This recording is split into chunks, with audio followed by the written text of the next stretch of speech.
मैं निवेदन करूंगा इस अवसर पर नाफकप के हमारे माननीय अध्यक्ष श्री ज्योतिंद्र भाई मेहता जी से कि वे माननीय मंचासीन विभूतियों को और आप सभी का स्वागत करने के लिए पधारें अपने स्वागत संबोधन के माध्यम से, और आज के इस राष्ट्रीय सम्मेलन की रूपरेखा भी आपके साथ वो साझा करें।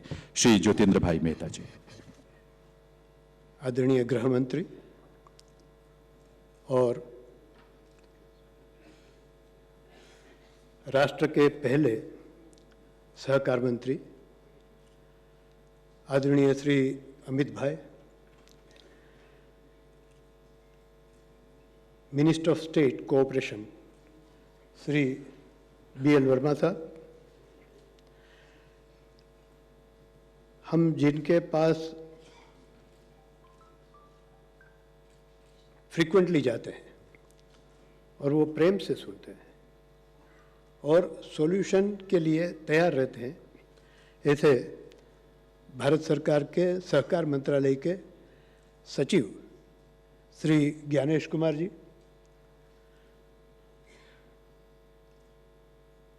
National federation of urban cooperative banks and credit society के वाइस प्रेसिडेंट श्री अनास्कर जी,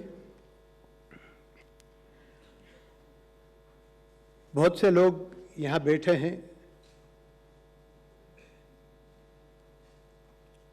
बहुत स्टालवर्ट बैठे हैं और पूरे भारत के कोने कोने से सहकारिता से जुड़े अर्बन कोऑपरेटिव बैंक और क्रेडिट सोसाइटी यानी अर्बन क्रेडिट स्ट्रक्चर के लोग यहाँ आए हुए हैं। मैं आप सबका national federation of urban cooperative bank and credit society की ओर से बहुत बहुत स्वागत करता हूँ।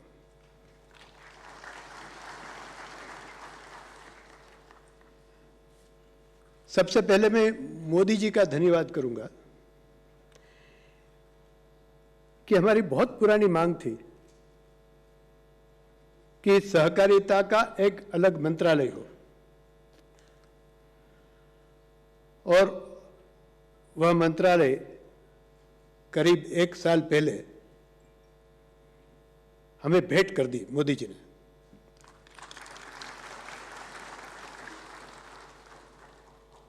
उससे भी बड़ा मैं big thank you Modi ji को कहना चाहूँगा कि हमें ऐसे सहकारिता मंत्री दिए जो सहकारिता के हर एक इकाई में काम किया है।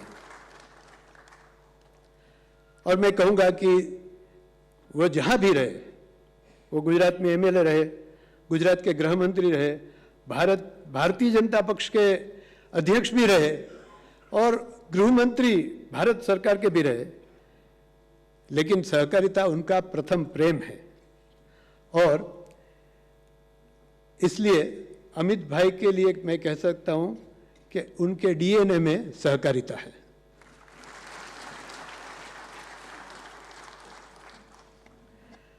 इस मंत्रालय के साथ हमें एक नारा दिया गया है, सहकार के से समृद्धि। ये हमारे लिए मिशन है और अब हम सब की जिम्मेवारी बढ़ गई है, क्योंकि ये नारा हमारे लिए है कि सहकार से रियल सेंस में देश में समृद्धि आए, $5 ट्रिलियन की इकोनॉमी अचीव करने में मदद रूप हो और एग्रीकल्चर किसान की आय दुगुनी हो। उसके लिए सहकार से हम क्या कर सकते हैं, इसलिए हमें बहुत कुछ काम करना है। और now it's promise to nation, पूरे भारत को हमारी ओर से एक प्रॉमिस देने की बात आ गई है कि cooperative sector will play a pivotal role in making of new Bharat. हम पूरे भारत में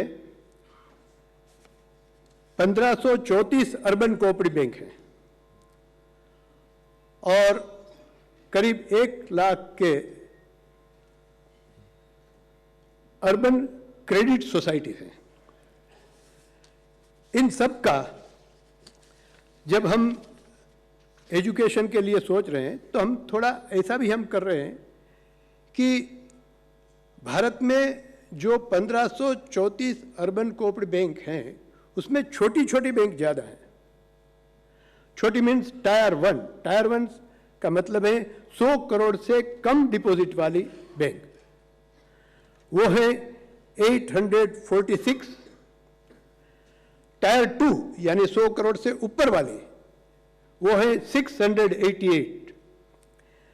और जो मल्टी स्टेट शेड्यूल्ड बैंक है उनकी संख्या है 58। Multi state means more than one state they are serving the nation, एक से ज़्यादा स्टेट में हम काम कर रहे हैं। अमित भाई, मुझे ये बताने में बहुत ही खुशी होती है कि we decided to felicitate the bank who had completed 100 years.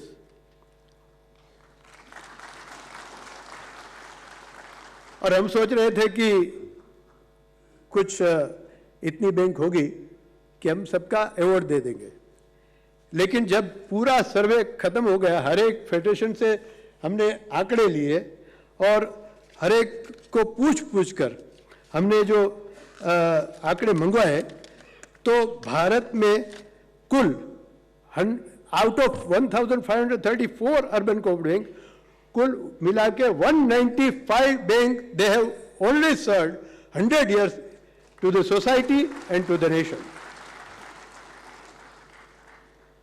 यानी उसका मतलब ये हुआ कि बीआर एक्ट के जन्म से पहले हम हैं, रिजर्व बैंक के जन्म से पहले हम। ये एक बहुत बड़ी बात है और मुझे एक कहना अच्छा लगेगा कि हमने एक सेंचुरी तो पूरी की है, कुछ बात है कि हस्ती मिटती नहीं है हमारी। और मैं थोड़ा फिगर देना चाहूँगा कि आंध्र प्रदेश में 19 अर्बन कोऑपरेटिव बैंक हैं जो 100 साल पूरे किए हैं, गोवा में 1 है, गुजरात में 5 है, कर्नाटका में 42 बैंक हैं, केरला में 11 है, मध्य प्रदेश में 1 है, महाराष्ट्र में 20 बैंक है और सबसे ज्यादा तमिलनाडु में 85 अर्बन कोऑपरेटिव बैंक है कि जिन्होंने 100 साल पूरे किए। उत्तर प्रदेश में 2 है और वेस्ट बंगाल में 9 है।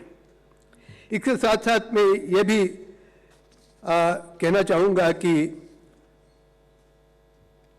वेस्ट बंगाल की बात आती है, रविंद्रनाथ टैगोर जी को जब पहला नोबेल पुरस्कार मिला भारत में, सबसे पहले उनको 1 लाख रुपए का पुरस्कार मिला। और आप सब सोचेंगे कि उन्होंने 1 लाख का क्या किया। उन्होंने 1 लाख एक क्रेडिट सोसाइटी को डोनेट कर दिया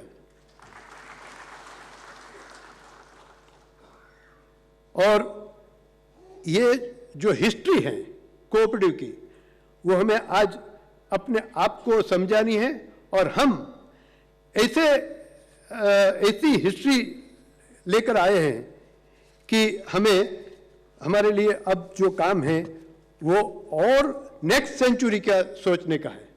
तो ये पूरा प्रोग्राम है वो नेक्स्ट सेंचुरी के लिए हम अपने आप को तैयार करना है। 100 साल हो गए, हम उनका त्यौहार भी मना रहे हैं, लेकिन नेक्स्ट 100 साल हमें और ठीक से और मजबूती से और देश की सेवा में हमें काम करना है।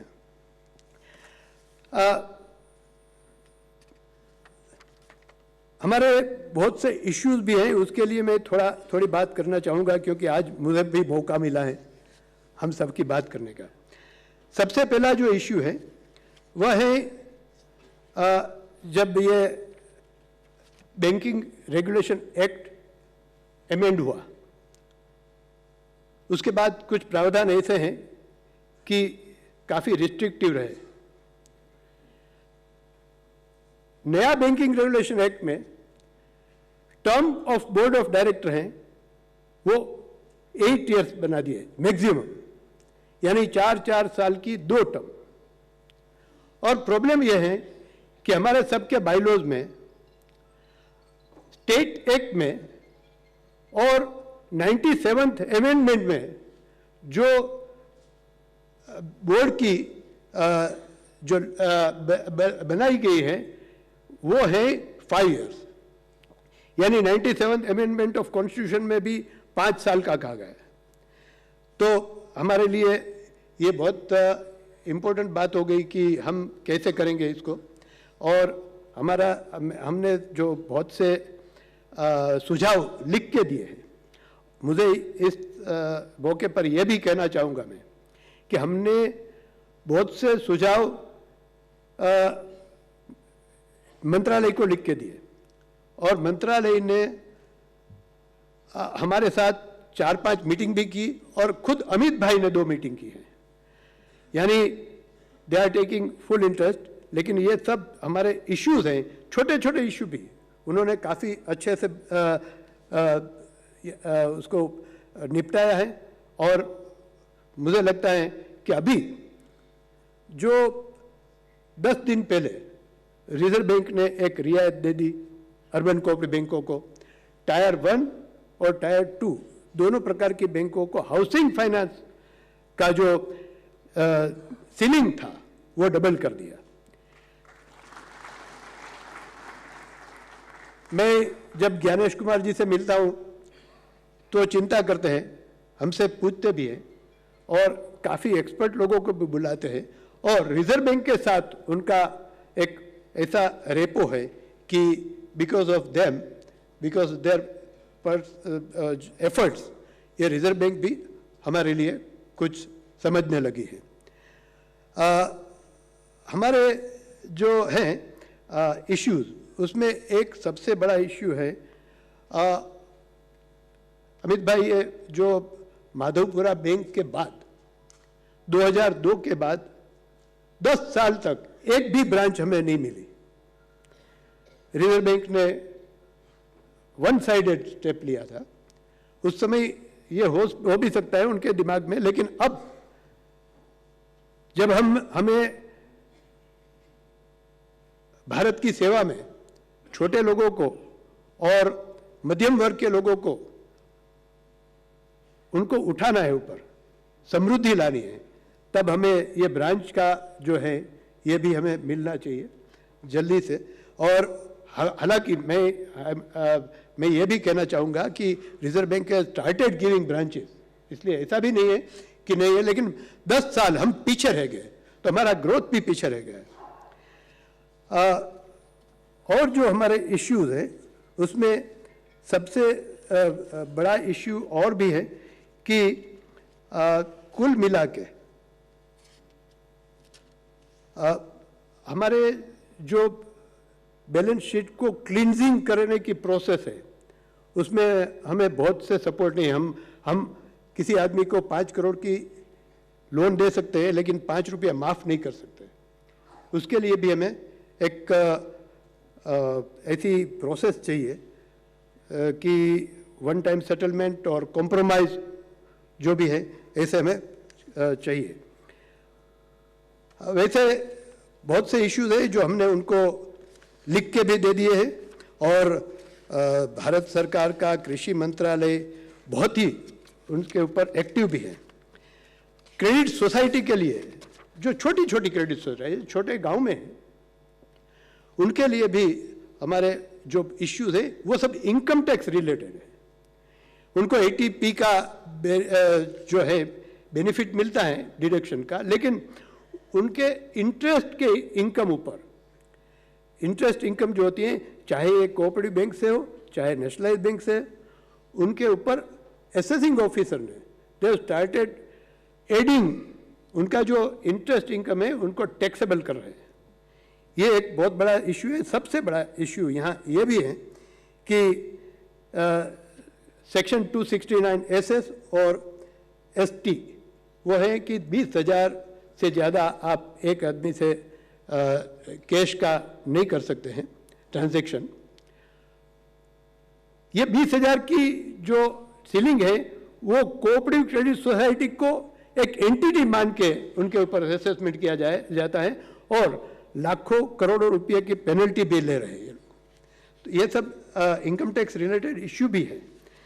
लेकिन आज मैं सिर्फ इश्यू से आपको बोधर नहीं करूंगा, हम आपको ये प्रॉमिस भी करना चाहेंगे कि नेक्स्ट सेंचुरी का हम प्लानिंग कर रहे हैं।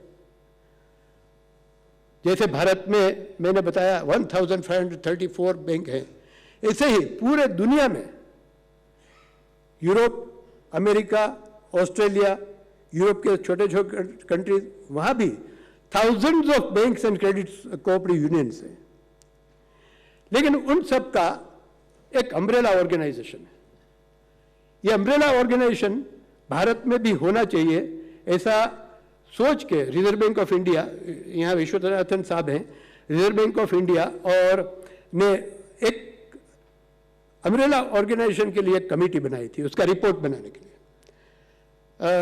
The then ED of RBI mister Das, he is also here, he had conducted the entire exercise, और अम्ब्रेला ऑर्गेनाइजेशन का रिपोर्ट आरबीआई को दिया था, लेकिन बाद में वो कुछ हो नहीं पाया था।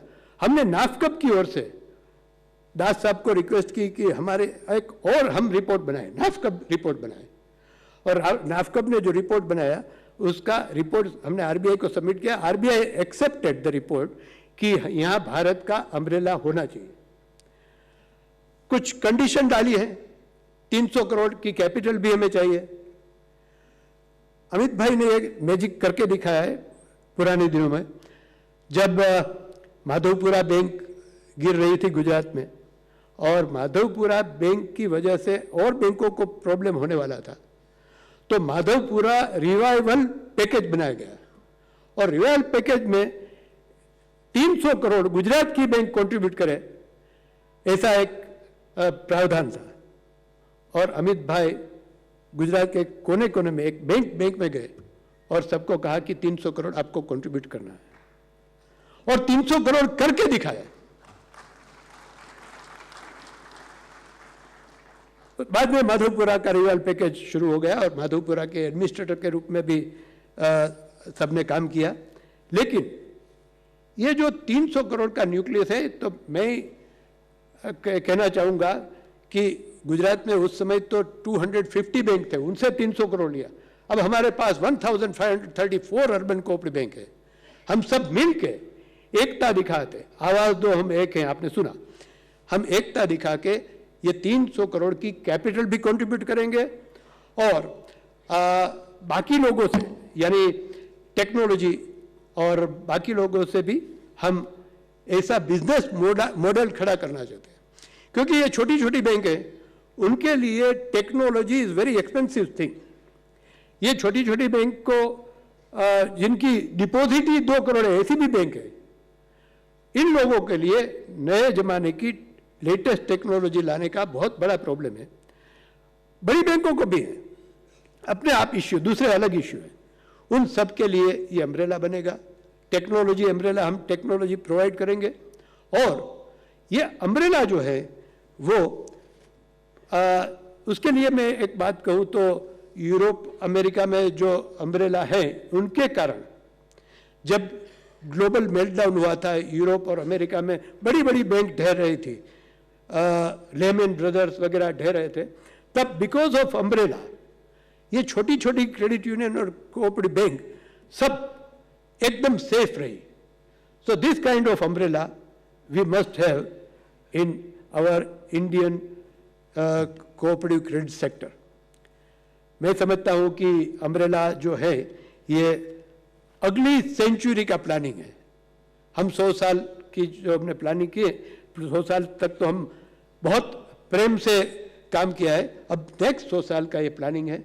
इसके लिए आज हम फ्यूचर ऑफ कोऑपरेटिव बैंक इस टाइटल पे हम लोग काम करने वाले हैं।